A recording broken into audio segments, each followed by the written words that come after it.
Now, why is it popular? Let's talk about why it's popular. What do you do when you get up in the morning? Coffee. What do you do? What is in your pre-workout supplement? Caffeine. Coffee has about 70 milligrams of caffeine, which is not that much, considering many of your supplements will have anywhere between 150 milligrams to 300 milligrams of caffeine. So a lot more, basically. So I want to start off with the side effects of caffeine. Most of you will already know this. One of the side effects is insomnia. Insomnia is very common, is with restlessness. You know, you have your cup of coffee before you go to bed and you just cannot sleep. Yeah, that's the caffeine, by the way, in case you weren't sure. Nervousness and shaking, as well as it can cause stomach pain, just by the way. I want to talk about nervousness. I'll talk about it now. If you overstimulate, which means you have your coffee, you have too much pre-workout, and etc., and you have an overstimulation, it can cause nausea, and you will most likely want to throw up because of overstimulation. Your body can't deal with it. Alright, I want to move on, and with overstimulation often comes stomach pain. So what I want to talk about the nervousness. Often if you take caffeine at a high dose, you'll probably shake, like so, and you'll feel very anxious. That's one of the things that caffeine does to you. It's very strange. Not everyone will experience this. Definitely not everyone will experience this. And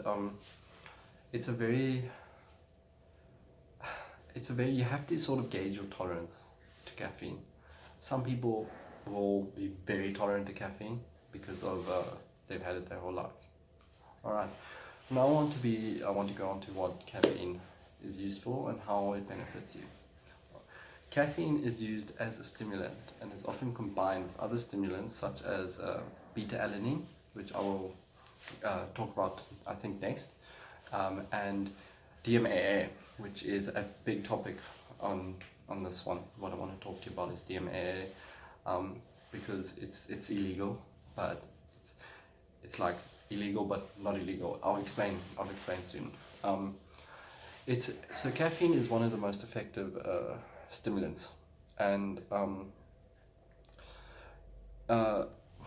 it's in just about almost every fitness product. It's crazy how, like, just go read on almost everything you pick up. There's caffeine in it. It's crazy. Just a small little bit of information. Did you know that caffeine was WADA banned, World Anti-Doping Agency banned in 2004? When, to an extent, they realized that if they enforced this ban, they would have to just about ban every single person who does sports ever, because who doesn't drink coffee? So yeah, what does caffeine do? Okay, caffeine works on the central nervous system by promoting spinal cord flow and muscle fiber recruitment. So basically meaning, think about your muscle fibers as like a little army, alright? A little army, kid. That was lame, sorry. Yeah, okay. So imagine you got two muscle fibers doing the work, which is not gonna happen, I'm just saying. Just using it as an example. You got two muscle fibers doing the work, alright? Caffeine increases muscle fiber engagement, meaning that now you've got 10 muscle fibers doing the work. Obviously this is not accurate, I'm just giving you an example, so don't quote me on that. Alright, 10 is going to be able to do more than 2, and that's one of the benefits of caffeine. Alright, it will also decrease fatigue as well as muscle pain, and it decreases mental fatigue quite a lot. Studies have shown, these are studies now that have been proven, studies have shown that caffeine can increase your strength up to 20%, alright? That is a lot for something that is now you can see why it was water banned, that if someone took caffeine and someone didn't take caffeine, they could effectively be 20% better just because of what they digested. But that's up to 20%, which does not mean that you will react the same way. Some people will unfortunately not benefit at all. Some people will Alright, and also one thing that is important to note with caffeine is that it is an addictive stimulant. Your body does get addicted to it, and when you stop on caffeine, you can often experience withdrawals such as cravings, depressions, anxiety, and the most common one that I've experienced is headaches when I stop my morning coffee. And who is caffeine popular amongst? Alright. Well, firstly, it is the most popular ergogenic aid by a country mile. People use it without even knowing. Personally, I won't use a pre-workout that does not have caffeine in it and beta-alanine. I'll talk about beta-alanine soon. And because for me, those two stimulants mixed together give you the biggest kick by far, in my opinion.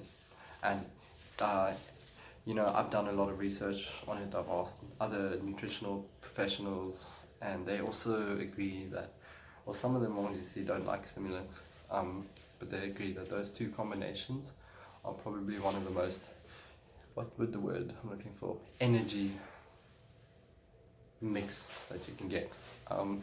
People, okay, do however begin to build up a tolerance to caffeine. So I do recommend when you take it, let's say you're on a pre-workout supplementation that has a high dosage of caffeine, I recommend you cycle it.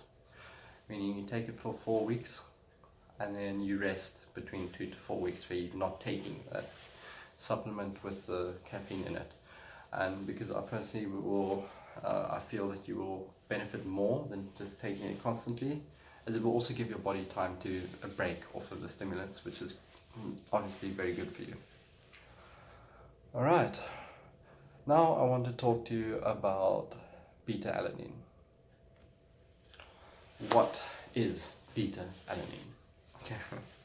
A lot of people don't like beta-alanine. However, I love this stuff. Okay. What does it do for you? It can boost your explosive power and strength, gives you a similar response in the body to creatine phosphate. Alright. It will increase your muscle mass, increase your anaerobic endurance, and increase your aerobic endurance.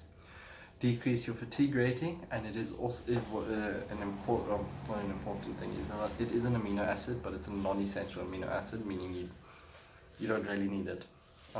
But yeah, it dates back about 100 years as well. But again, same problem as glutamine and creatine. We do not have enough evidence yet to tell you the long-term effects, and I'm sorry that I can't tell you that stuff yet. When there's more studies out, because all the studies are inconclusive. But as a whole, it's shown over the last 20 to 40 years that it is safe to take it. Alright, that no one has had any adverse effects. The most common side effect, okay, is paresthesia, which is caused by the stimulant binding with your receptors, your nerve receptors, and technically activating them and causing them to discharge. And that's what you get the beta-alanine. Have you taken a pre-workout and you get tingling everywhere? That is actually the beta-alanine, that's beta-alanine, yeah, beta-alanine binding with your nerve receptors. So that's what it actually is. It's a good thing. Some people, if you don't experience the tingling, it doesn't mean it's not working. Just some people don't experience it. I don't know why they don't experience it, just some people don't. It doesn't mean the beta-alanine is not working for you. It probably is. So if you get the tingling, do not freak out, okay? That's part of it. It really is, unfortunately. And I know a lot of people hate the feeling. Personally, I love the feeling. It gives me like what I would almost say like a boost in energy, mentally. Obviously it does as well, but the tingling gives me like a mental boost. I don't know why, I love it. A lot of people don't like it. So that is a common side effect, and I would say 95% of people will experience tingling. It is a good thing, don't worry about it. It also sometimes feels itchy. It can be a bit frustrating for some, but yeah. So who's a popular one? It is popular among bodybuilders because in a pre-workout there's almost always beta-alanine in a pre-workout. And beta-alanine you can also buy it by itself, which is not a bad idea if you don't want all the other stimulants when you're in your pre-workout. Like you can have your beta-alanine before you gym with a banana, and that will also be very good.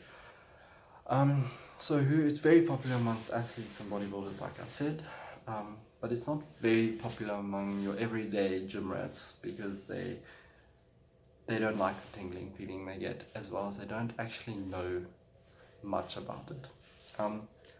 In fact, I went to a supplement store to discuss it with the owner, I would say, and asked him how it sells. And as a product by itself, just to beat alanine, it doesn't sell very well, because people don't know. And then I spoke to a few people as well who go to gym, take pre-workouts. I asked them about their pre-workout, and they had absolutely no idea that they had beta-alanine in their pre-workout. So, which was a bit of a surprise for me, because I always read what's in my supplements that I take. It's good to know, and I recommend you do. So it's not that popular to the same extent, but it is. I recommend you take it with a combination with a caffeine product, and I think you'll get a great benefit from it. Also, be careful not to suffer from overstimulation. Please make sure that when a pre-workout or something says take 1 to 2 scoops, they generally start with 1 scoop, just to measure your tolerance to caffeine if you're someone who's new. Alright, because I don't want you to suffer from overstimulation, in which case you end up having a very bad workout session. Okay, moving on to my last one. The next one I want to talk to you about is DMAA. Now, I'm quickly going to go over the benefits of DMAA first before I tell you the side effects. And earlier I think I mentioned that it's illegal but not illegal. I'll get to that now. DMAA is a neurological stimulant which will increase energy, increase blood flow, and increase your heart rate, as well as increase your ability to, like, it's like a mental fatigue. It will decrease mental fatigue, not increase it. Alright, now here's an important thing I want you to listen to about DMAA. The reason DMAA is banned, well, there's 2 reasons actually, but the main reason it's banned is because it shares a similar chemical construct to amphetamines, and thus it will give you most likely a false positive in a drug test. Meaning, if you are a professional athlete, you will be under a bit of strenuous testing, and you have to prove the fact that you're not on this and that, and you don't want to go through that. You really don't. The other reason it is banned is that people are uncertain about its safety, as it was in fact a nasal congestant before this. But now it's not even a nasal congestant anymore. Now it is used as my dog towel. Now it is used as a stimulant in a pre-workout. So yeah, do I recommend you take it? No, it's the one on this list that I'd probably recommend you don't try, especially as a beginner, because it's known to give heart palpitations, which you don't want. Trust me, it's not something you want. And it's not a very popular stimulant, as it's off of many products due to the fact that it is World Anti-Doping Agency banned, WADA banned, and so I recommend that this one you give a skip. However, what we covered: glutamine, creatine, beta-alanine, and caffeine. So I think that's all. I do recommend you guys give them a try, and I hope you have learned something. That's the whole purpose of my videos. I am new to making videos, so obviously I will improve over time. If you have any hints for me of how you would like me to improve, let me know. Give me a thumbs up if you liked the video, and I'll see you next video, guys. Thanks a lot.